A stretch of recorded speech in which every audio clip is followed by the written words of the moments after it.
means lamb. And I've been, talking about the priesthood a lot, especially the importance of us encouraging our young men to consider the priesthood and to be open to the priesthood, and facilitating the channels to provide that. And as I mentioned, I think we have reason to be optimistic in the mid to long term, not so much in the short term. In the short term, things are going to get worse. We have to tighten our belts even further. As I mentioned, we used to have one priest per 1,000 Catholics. Now we have about one priest per 6,000 Catholics. That's why all these churches have to be consolidated. And it's going to get worse because a lot of priests are going to retire in the next few years. And we only have 8 guys in seminary right now, and it takes up to 10 years for a seminarian to become a priest. So things are going to get tighter in the next few years, but we have good reason to be optimistic 10 years, 20 years, 30 years down the road, because on Sunday we had this event where 70 young men came and said they were open to the priesthood. 3 of them spoke up and said they want to become priests, they want to go to the seminary. And so we're going to be doing a lot to encourage them and praying for them, increasing adoration hours and so forth. Okay, that's all wonderful, and that's more visible. We notice the shortage of priests. We feel the shortage of priests more immediately than we feel the shortage of religious sisters and religious women. But arguably, the crisis of the shortage of religious women is worse than the shortage of priests. It's worse numerically. We know this, that I don't have the numbers in front of me, but that there was a mass exodus of religious women leaving religious orders in the 60s, 70s, and 80s. And there are reasons for that. But also the number of women entering religious life drastically dropped in those decades and since.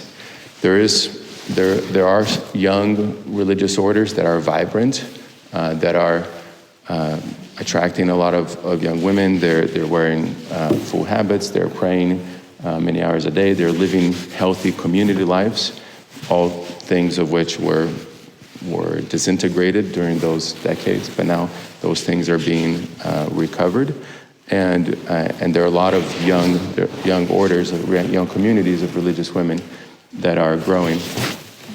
But the statistics are very sobering. It's like there are these tiny pockets in different parts of the country, in different parts of the world, whereas the overall landscape is that the great majority of religious women are at a much older age, and they'll be dying in the next few years, and so the numbers are much worse in regards to religious women.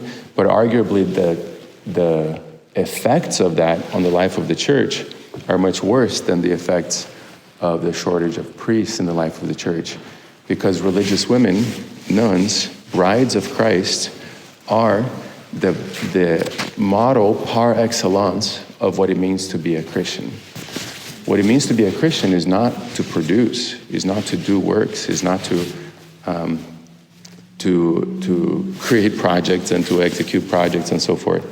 The model of a Christian is the Blessed Mother, who is fully receptive to God, fully receptive to the love of God, to the will of God, to the mercy of God, to the plan of God, to the designs of God, to the leading of God, to the guidance of God, to everything else from God, to be fully receptive to God.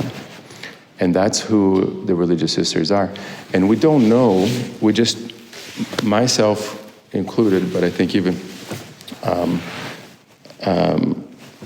I think in all of us who have been alive in the last 80 years, we don't really know what it's like to have a healthy church with a healthy number of religious sisters. For centuries on end, parishes had nuns, just nuns, walking around, praying, being involved in the schools and religious education program and so forth, just as a member of the life of the parish. we can think about, I mean, how crazy would it be for the norm of a family to not have a mother? That's just the norm. Like we would know how deprived we were if that were the norm for a family. And if that were the norm across the country, we would know that that country is really unhealthy. If none of the families had mothers, that country would be really unhealthy. That's a little analogy for what our situation is like. We don't know how much we've lost our identity of a church by the fact that we don't know what it's like to have nuns around, to have religious sisters in our midst. And because we don't know what it's like, we don't know who we are. We don't have that incarnated example of the Blessed Mother in our midst. And so we don't know who we are. We've lost our own identity of being Christians, of being receptive to the love of God and receptive to his providence and his mercy. And so then, since we don't know that, then we turn around and we think that we have to go and produce and we have to go and save ourselves finally. And I'm a victim of this as much as anyone else. And so all this to say that that St. Agnes, the virtue of the week is fortitude. We've already talked about fortitude because it's one of the cardinal virtues. We went through the cardinal virtues first, and so we finished the previous cardinal virtue, and now we're starting the new one. And so we'll have in subsequent weeks the daughters of fortitude. But St. Agnes and all the martyrs, but St. Agnes as a virgin and martyr is a great example for fortitude, but she can be a great model, a great intercessor for us in this direction, in recognizing this crisis, in recognizing our depravity and our need for more religious sisters, and to pray for that. And this is going to be a big part of my role as promoter of vocations. I have to focus on the priesthood first, because again, that's more visible, that's more immediate, more urgent, as far as we're going to have to close more churches if we keep the number of priests keeps dropping. So I have to establish some good systems for that, for promoting the priesthood. But I'm not going to neglect the need of promoting religious life, because this is indispensable for the life of the church. It's indispensable for us as Catholics, as Christians, to have sisters. And I'll send out on this Friday a great video by Father John Burns explaining this. He uses the metaphor of the Yellowstone National Park when the wolves were removed from Yellowstone. And I know there's a controversial situation in regards to ranches and so forth and politics, but just sticking to the biology here, when wolves were removed from Yellowstone, or I guess not biology, I don't know what the area of science that is, but in any case, when the wolves were removed from Yellowstone, that changed everything about the park. The predators, the prey, even the course of the river, because the trees around the river weren't being eaten and so forth. He explains all this. And so that's like the impact that it has when you remove the apex predator from a landscape. And he says that the religious sisters are really the apex predator, not really predator, but the apex, the summit of the church, because again, they're exclusive, consecrated brides to Christ, and as such, the most perfect incarnations of Our Lady, and the effects that has throughout the church is something that we can't underestimate. And so St. Agnes, okay, sorry, I'm losing my all over the place. So I'll send out that video on Friday that illustrates that better, from Father John Burns, about the need of really praying for religious sisters, for facilitating the channels that are going to encourage religious life, which have to do with prayer, right? Learning to pray well, and learning to pray deeply and personally. And so I'm going to be doing that too, and I'm going to need a lot of help in doing that, on both sides, both priests and religious.